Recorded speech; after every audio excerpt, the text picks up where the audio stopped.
Olá, meus irmãos, minhas irmãs, meus amigos, minhas amigas, a paz do Senhor Jesus Cristo. Que Deus abençoe a você, a sua casa, a sua família. Meus irmãos, eu quero trazer uma mensagem hoje, que é a mensagem central das Escrituras, a salvação. Eu quero falar sobre o tema: qual foi o preço da nossa salvação? Em Romanos capítulo 3, no versículo 21, nos versículos 21 a 26, que diz assim: Mas agora se manifestou sem a lei, a justiça de Deus, tendo o testemunho da lei e dos profetas, isto é, a justiça de Deus pela fé em Jesus Cristo, para todos e sobre todos os que creem, porque não há diferença. Porque todos pecaram e destituídos estão da glória de Deus, sendo justificados gratuitamente pela sua graça, pela redenção que há em Cristo Jesus, ao qual Deus propôs para propiciação pela fé no seu sangue, para demonstrar sua justiça pela remissão dos pecados dantes cometidos sob a paciência de Deus, para a demonstração da sua justiça neste tempo presente, para que ele seja justo e justificador daquele que tem fé em Jesus. Tema central dessa palavra: qual foi o preço da nossa salvação? É o tema. E o tema central é: a salvação, ela é recebida gratuitamente pela graça, mas custou o sacrifício de Jesus Cristo na cruz. Na cruz, Deus tratou o nosso pecado, satisfez a sua justiça, revelou o seu amor e abriu caminho para que pecadores fossem perdoados, justificados e reconciliados com Ele. Qual é o objetivo dessa mensagem?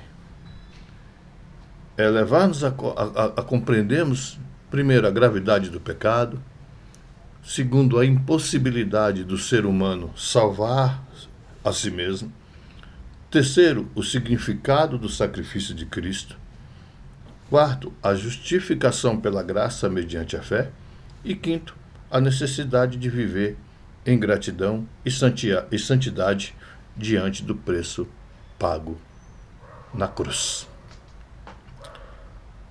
Então vamos lá, meus irmãos. Peço a sua atenção. Quando alguém pergunta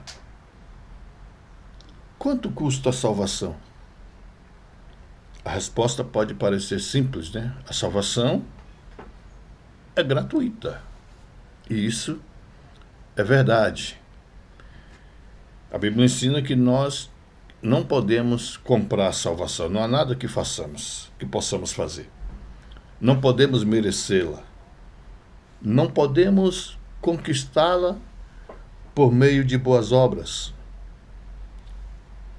Ela é um presente da graça de Deus. Ela é a própria graça de Deus.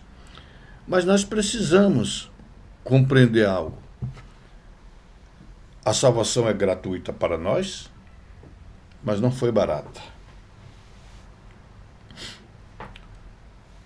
Ela não foi obtida por ouro, não foi comprada com prata, não foi conquistada por esforço humano. O preço da nossa salvação foi o sangue precioso do nosso Senhor e Salvador Jesus Cristo.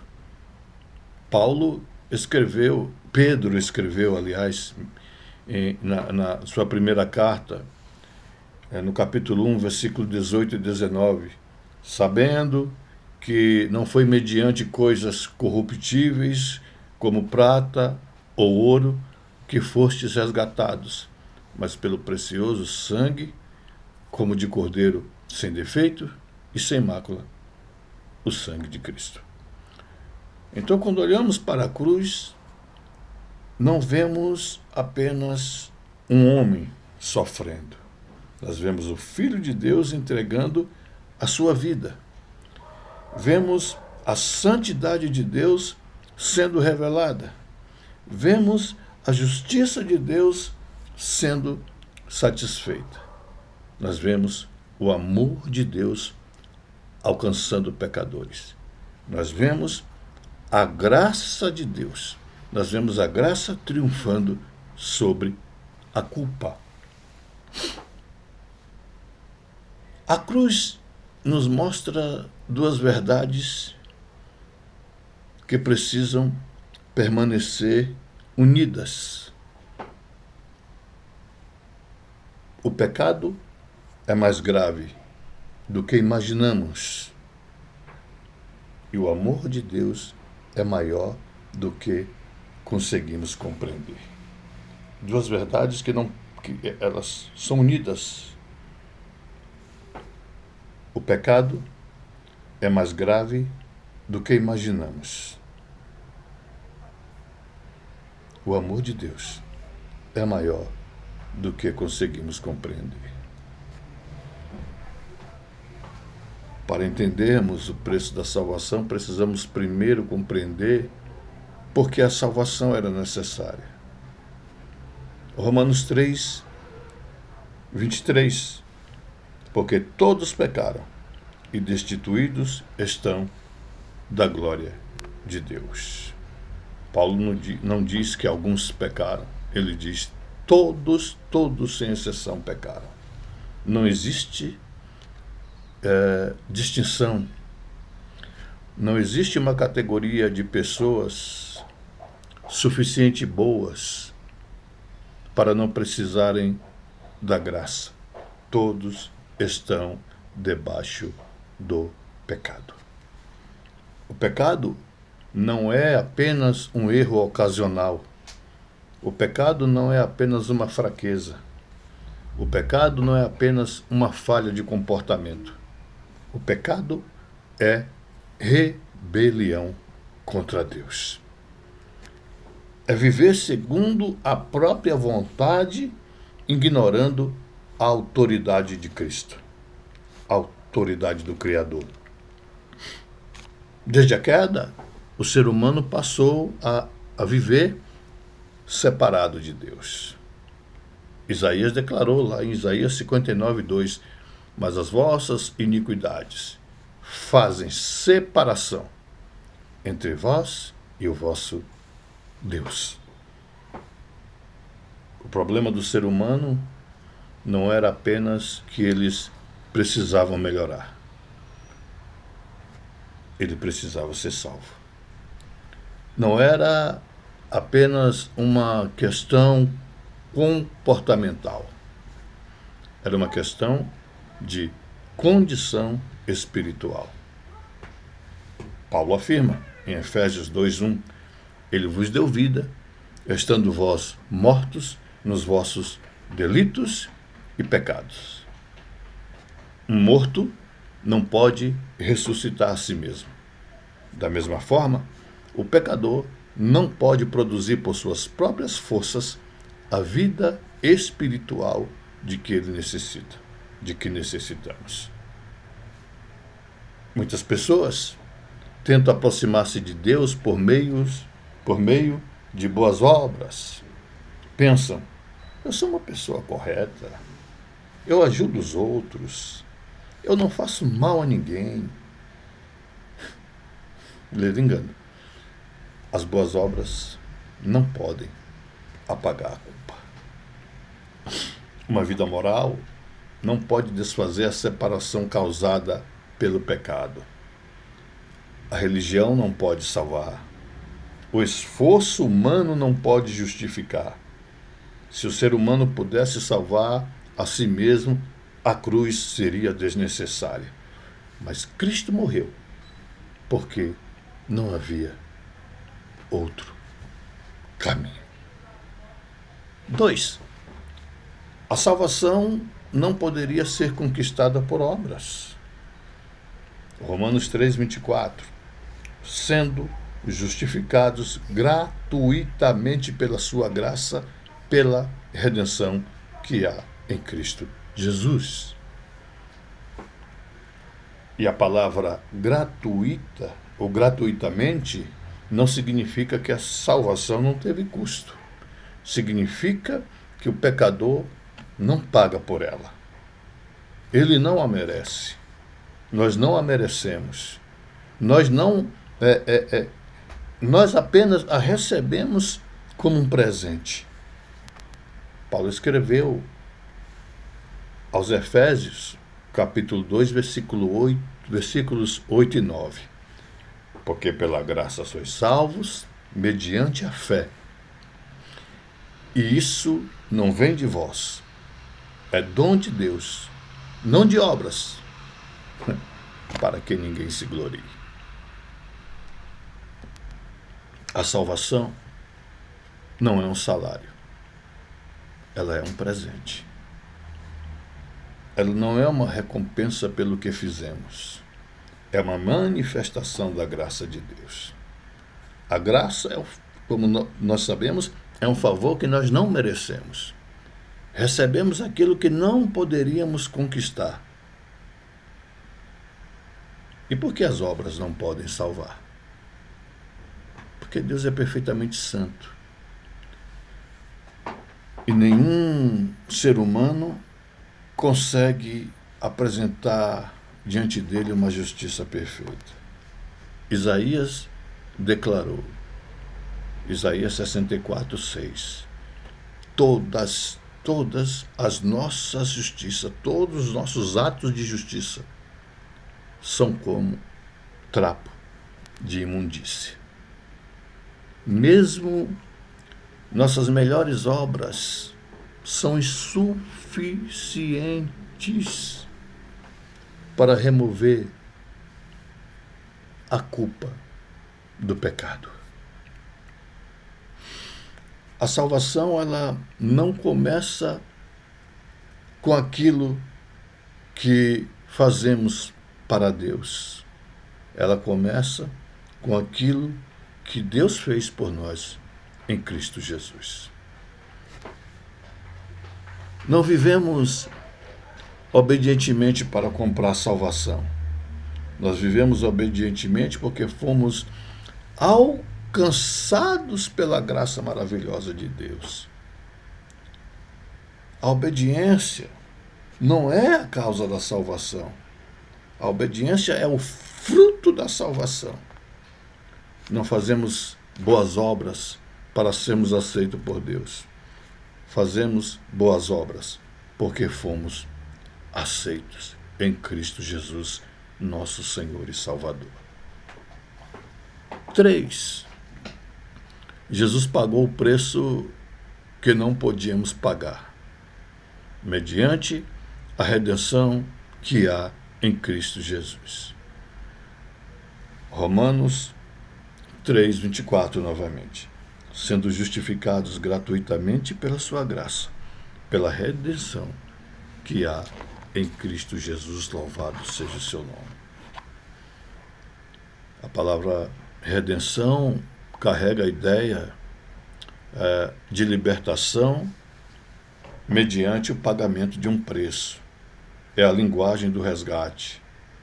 Nós estávamos presos ao pecado, éramos incapazes de nos libertar, mas Cristo veio para nos resgatar, pagou o nosso resgate. Jesus declarou no Evangelho segundo o Senhor,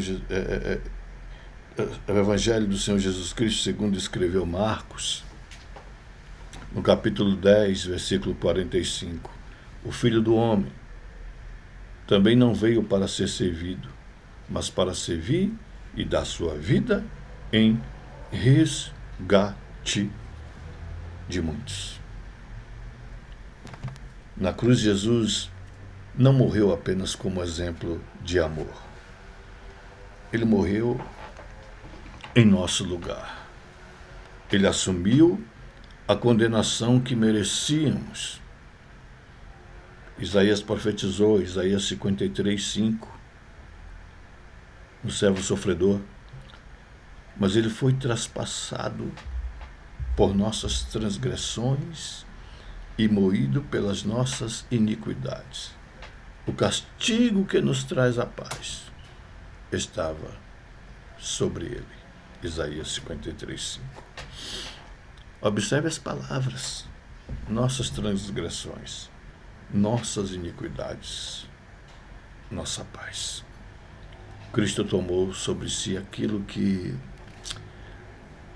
nos pertencia. A cruz foi a substituição. Ele ocupou o lugar do culpado, do pecador. O justo morreu pelos injustos. Pedro escreveu na sua primeira carta, no capítulo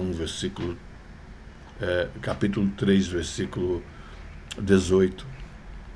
Pois também Cristo morreu uma única vez pelos pecados, os justos pelos injustos, para conduzir-vos a Deus. A cruz não foi um acidente, meus irmãos.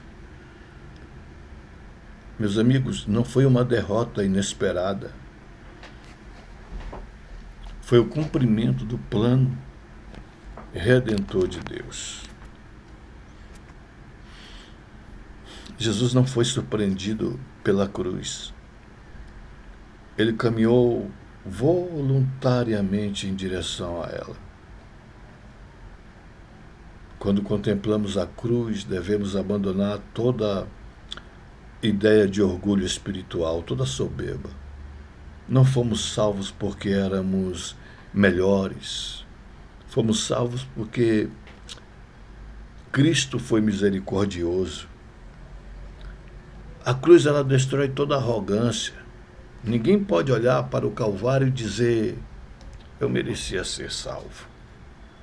A cruz nos ensina que eu não podia pagar a dívida.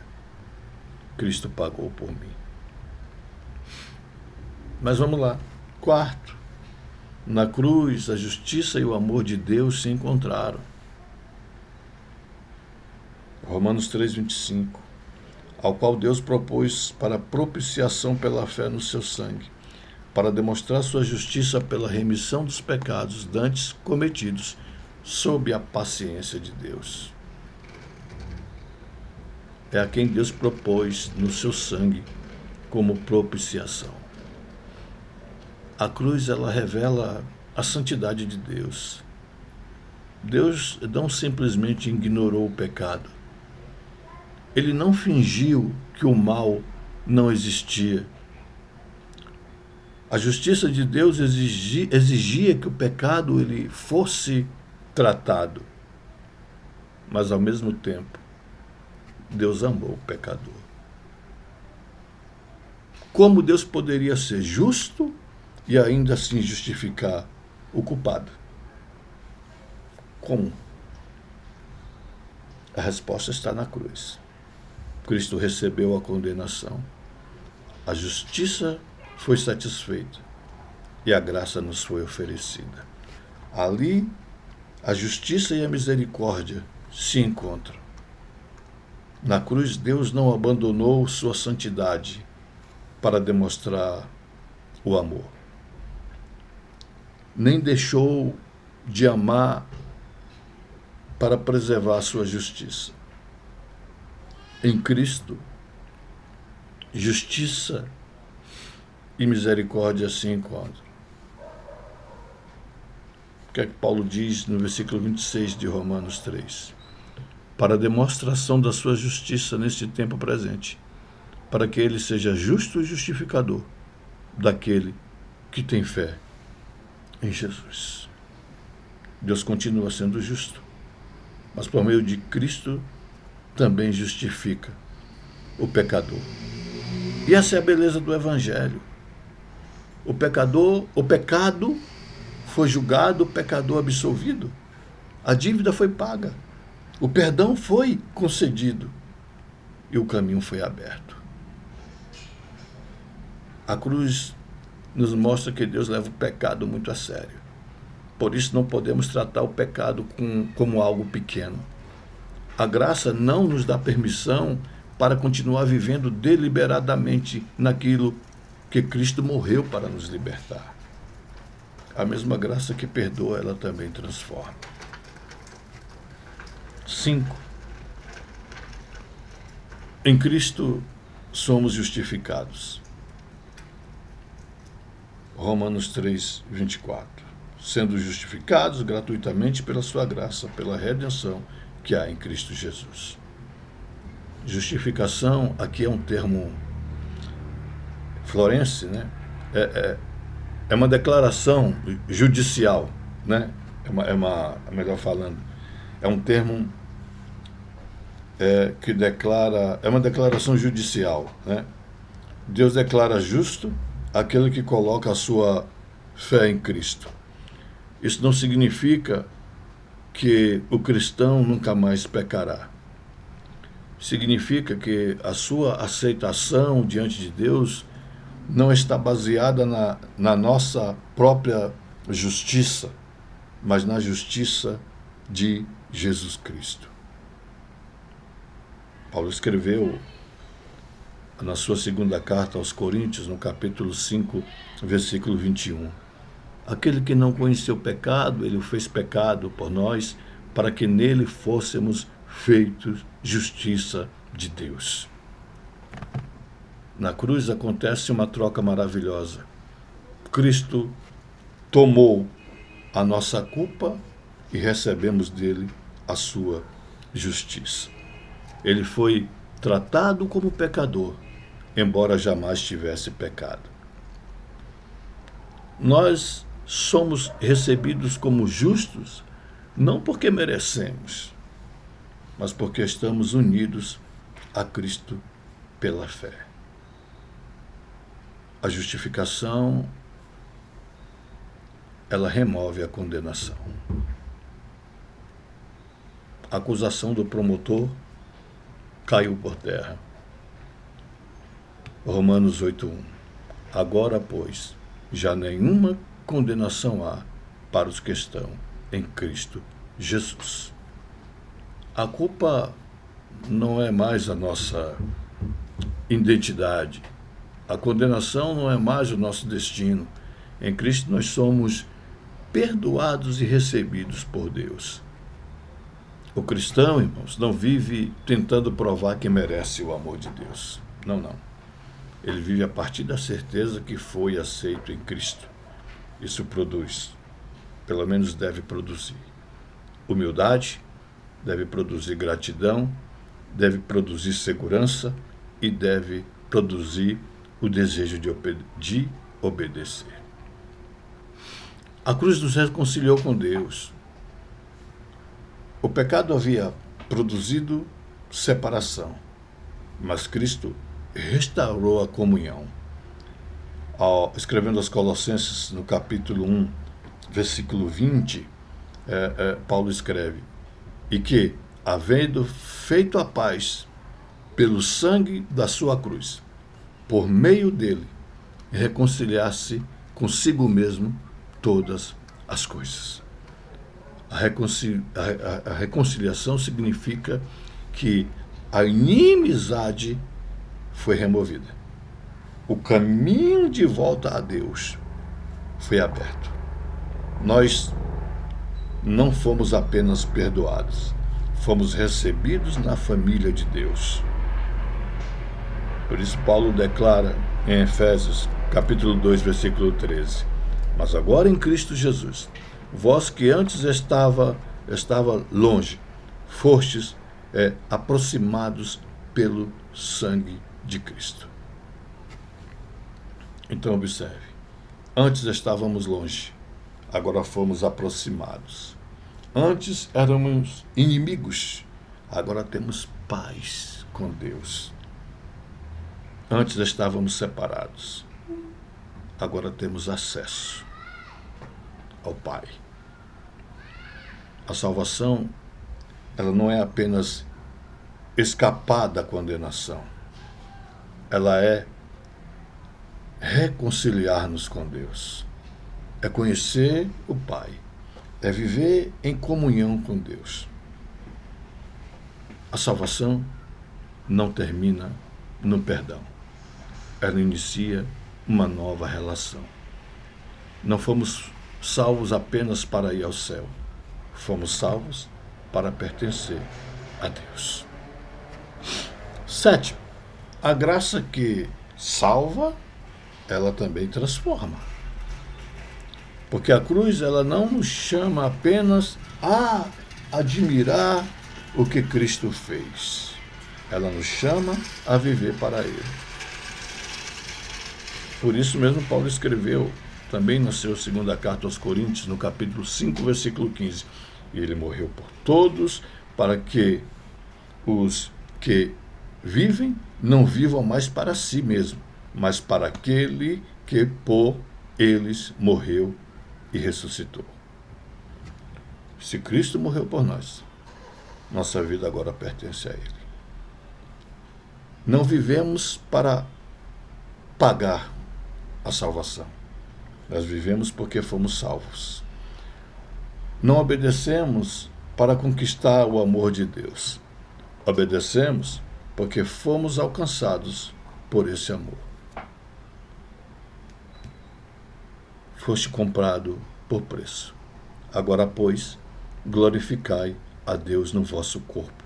1 Coríntios, capítulo 6, versículo 20. Então a cruz nos chama à santidade.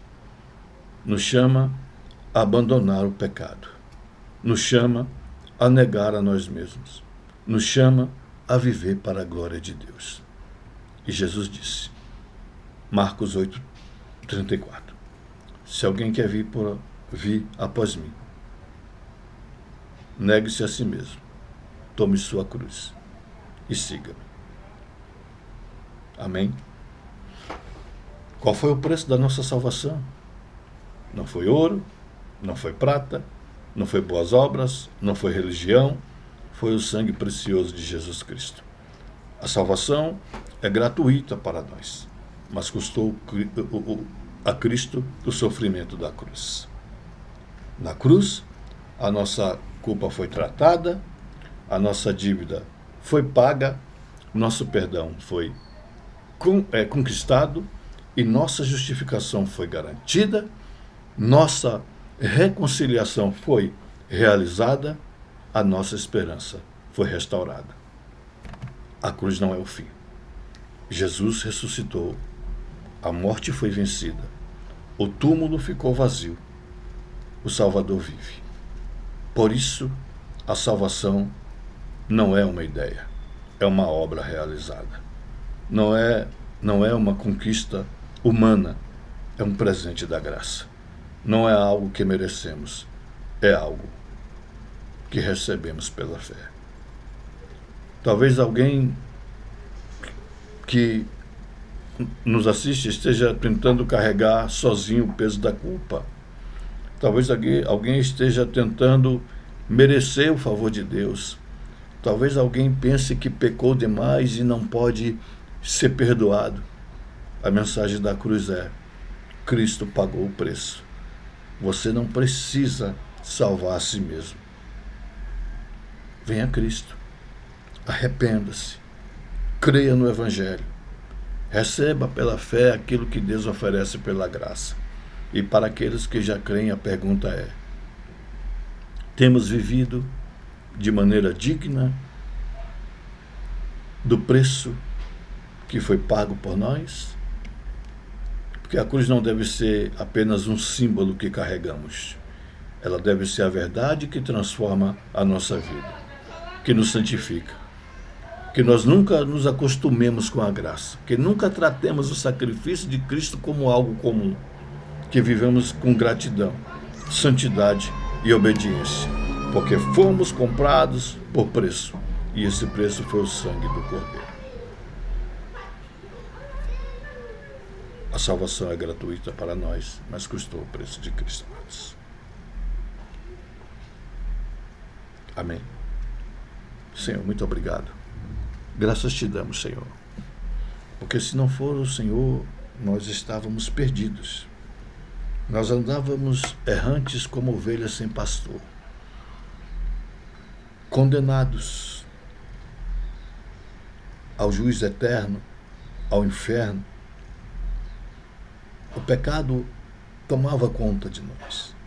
As nossas obras não seriam suficientes para nada, mas com o seu amor, pagou o preço na cruz do Calvário, nos reconciliou, nos deu salvação e nos chama para viver uma nova vida, uma vida de santidade, uma vida que agrade ao Senhor. Muito obrigado pelo seu amor, Senhor. Muito obrigado por tudo, Jesus. Oh Deus, abençoa os teus filhos, as tuas filhas. Visita cada um, toca nos corações, transforma a nossa vida. Nos ajuda a vencer, Senhor, o pecado. Nos ajuda a vencer a nossa carne. Nos ajuda a viver em santidade. Nos ajuda a viver para ti, Senhor. Abençoe a cada um dos teus filhos. Em nome de Jesus, ó Pai. Amém e amém. Meus irmãos, meus amigos, Deus em Cristo vos abençoe e até a próxima. Deus abençoe sua casa, Deus abençoe a sua família, Deus abençoe o Brasil.